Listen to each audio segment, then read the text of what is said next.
Shalom, salam sejahtera, salam sehat dan salam kebaikan untuk kita semuanya.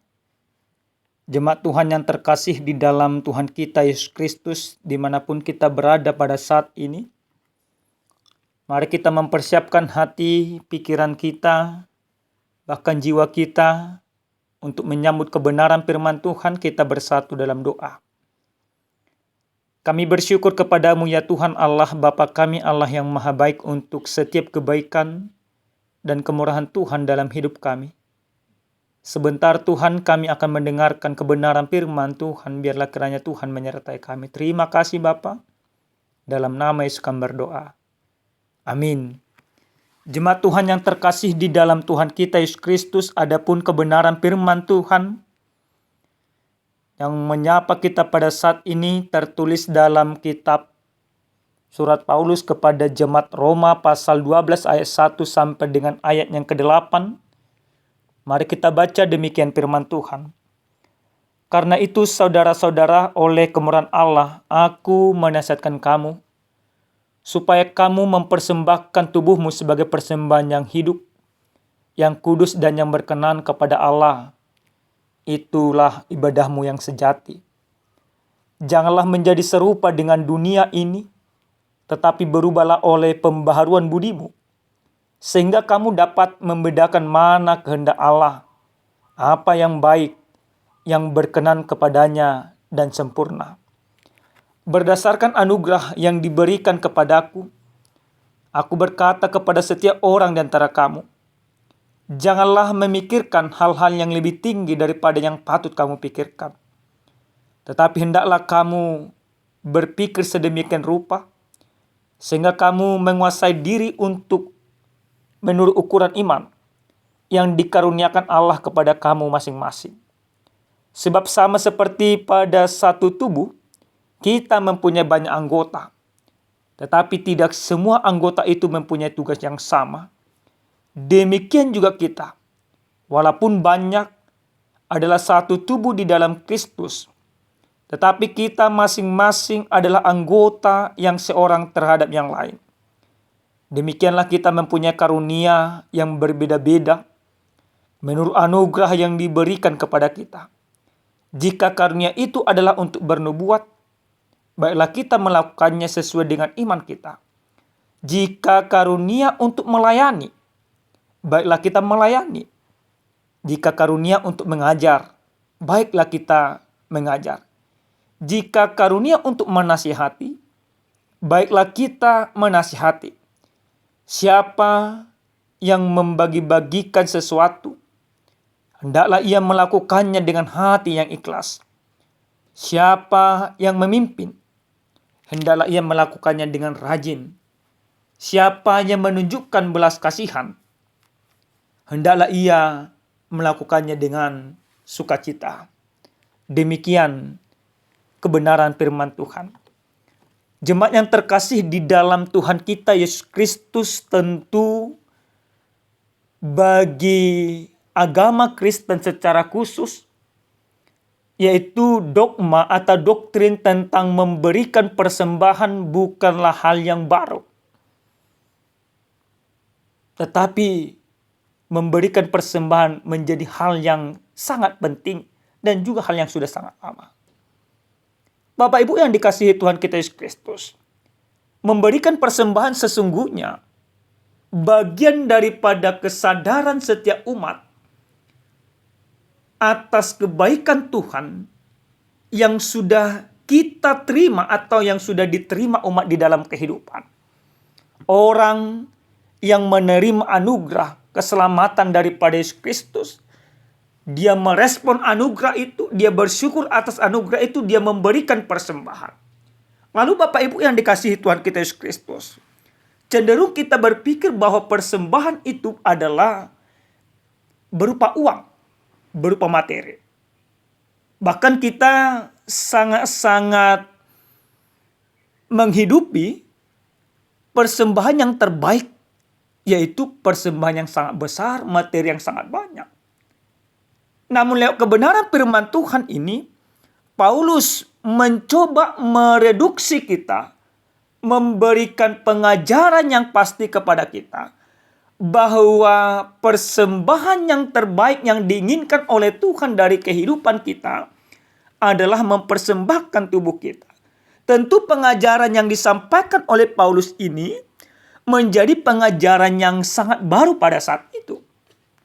Di zaman Paulus di kota Roma, ada pengajaran yang sangat familiar bahwa tubuh manusia ini berdosa, maka tubuh yang berdosa ini nantinya akan binasa.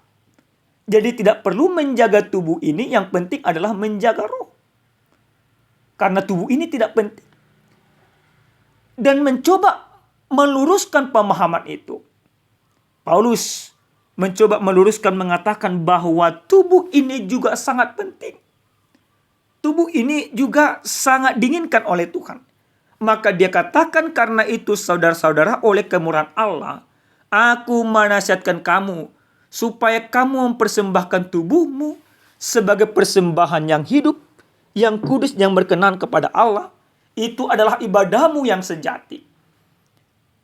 Mempersembahkan tubuh ini juga sebenarnya bukan hal yang baru.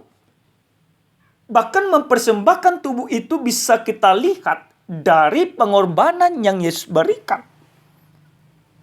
Persembahan Yesus kepada dunia lewat kematiannya, yaitu mempersembahkan tubuhnya. Oleh karena mempersembahkan tubuh itulah, maka dunia ini diselamatkan, ditebus oleh Yesus Kristus. Menjadi anugerah yang tidak terhingga yang kita terima di dalam kehidupan. Paulus juga mengatakan itu adalah ibadahmu yang sejati. Ibadah yang sejati dan persembahan yang berkenan kepada Allah menjadi satu kesatuan yang tak dapat dipisahkan bagi orang-orang percaya. Di mana ada persembahan, di sana ada ibadah. Di mana ada ibadah, di sana juga tentunya ada persembahan. Persembahan sekali lagi bukan persoalan materi, tapi persembahan yang terbaik. Bagaimana hidupku berkenan di hadapan Tuhan. Maka Bapak Ibu yang dikasihi Tuhan, dalam ayat yang kedua akhirnya Paulus katakan, karena hidup kita sudah kita persembahkan kepada Tuhan, tentu kita diajak kembali supaya jangan sama seperti dunia ini. Artinya orang yang sudah mempersembahkan hidupnya kepada Tuhan, yang menjadikan hidupnya beribadah kepada Tuhan, tentu dia tidak akan pernah sama seperti dunia. Di mana dunia ini penuh dengan kekejaman, di mana dunia ini penuh dengan keserakahan, maka dikatakan jangan serupa dengan dunia ini. Harus berubah oleh pembaharuan budi. Karena kita sudah mempersembahkan tubuh kita ibadah yang sejati kepada Allah, maka tentu kita diajak jangan lagi sama. Orang yang mempersembahkan hidupnya, dia diajar untuk tidak sama seperti dunia. Kalau kita masih sama seperti dunia, maka hidup kita yang sudah kita persembahkan sebagai ibadah kita kepada Tuhan akan sia-sia dan akan percuma. Bapak Ibu yang dikasihi Tuhan kita Yesus Kristus, dalam kebenaran firman Tuhan ini, Paulus juga mencoba memberikan pemahaman kepada setiap orang yang percaya bahwa berdasarkan anugerah yang diberikan kepada kita, supaya kita jangan memikirkan hal-hal yang lain. Bahkan diajak bahwa sesungguhnya manusia itu atau orang-orang percaya itu seperti satu tubuh. Satu tubuh yang berbeda-beda tentu manfaatnya. Sesuai dengan karunia-karunia. Ini bagian yang kedua pengajaran Paulus dalam nas ini. Dikatakan bahwa setiap orang mempunyai masing-masing karunia. Karismata bahasa Yunaninya. Ada karunianya bernubuat. Ada karunianya menasihati. Ada karunianya melayani. Ada karunianya mengajar. Ada karunianya yaitu karunia membagi-bagi. Dan masih banyak lagi. Nah, Bapak Ibu yang dikasihi Tuhan, ketika setiap orang yang percaya sudah mempersembahkan hidupnya, dia tidak sama seperti dunia. Maka bagian selanjutnya, bahwa orang percaya itu melakukan bagian-bagiannya sesuai dengan porsi yang diberikan oleh Tuhan. Maka porsi-porsi itulah yang harus kita lakukan. Porsi bernubuat, maka porsinya bernubuat. Tapi tujuannya supaya tetap memelihara kesatuan. Artinya jangan karena perbedaan-perbedaan karunia yang terjadi ini, perbedaan itu membuat pemisahan. Tetapi perbedaan itu untuk menyempurnakan kasih karunia Allah, untuk menyempurnakan perbuatan Allah di tengah-tengah dunia yang dipertunjukkan oleh setiap orang yang percaya. Bapak Ibu yang dikasihi Tuhan. Di tengah-tengah rumah tangga tentu juga demikian. Ada karunia yang berbeda-beda di sana. Antara suami, antara istri. Tapi mari kita memakai karunia itu untuk kemuliaan nama Tuhan. Jemaat yang terkasih di dalam Tuhan kita Yesus Kristus. Lalu apa yang boleh kita lihat dari firman Tuhan ini menjadi pengajaran yang sangat baik bagi kita, yaitu ibadah yang sejati. Apa itu ibadah yang sejati? Yang pertama Bapak Ibu, ibadah yang sejati yang dikatakan oleh perikop ini kepada kita, yaitu ibadah yang mempersembahkan hidup kepada Tuhan. Artinya, ketika kita mempersembahkan hidup kita kepada Tuhan di dalam setiap peribadahan kita, itu menjadi ibadah yang sejati. Dan hidup kita ini bisa menjadi ibadah yang sejati ketika bermanfaat. Tidak hanya di bait Allah, tapi di tengah-tengah kehidupan. Maka orang yang melaksanakan atau orang percaya itu menjadi gambaran daripada ibadah yang sejati. Di mana ketika kita mempertunjukkan kasih karunia Allah, di dalam ibadah yang sejati ada kesadaran bahwa Allah senantiasa bekerja di dalam kehidupan kita. Ibadah yang sejati tidak terdapat di dalam bait Allah semata, tetapi ibadah yang sejati terdapat bagi orang-orang percaya lewat perbuatan-perbuatan yang dia lakukan. Maka kehadiran orang percaya di tengah-tengah dunia mempertunjukkan yaitu kekhasan daripada kasih Kristus. Di dalam kasih Kristus akan dipertunjukkan oleh orang-orang yang percaya. Jangan kita bilang Bapak Ibu, banyak sekarang ini dikatakan dia rajin beribadah, tapi dia rajin juga berkelahi. Datang ke bait Allah, tetapi datang juga ke pohon beringin. Datang memberikan persembahan, tetapi datang juga mengambil atau membeli nomor togel. Hal-hal seperti ini tidak diinginkan oleh Tuhan. Dan itu bukan ibadah yang sejati.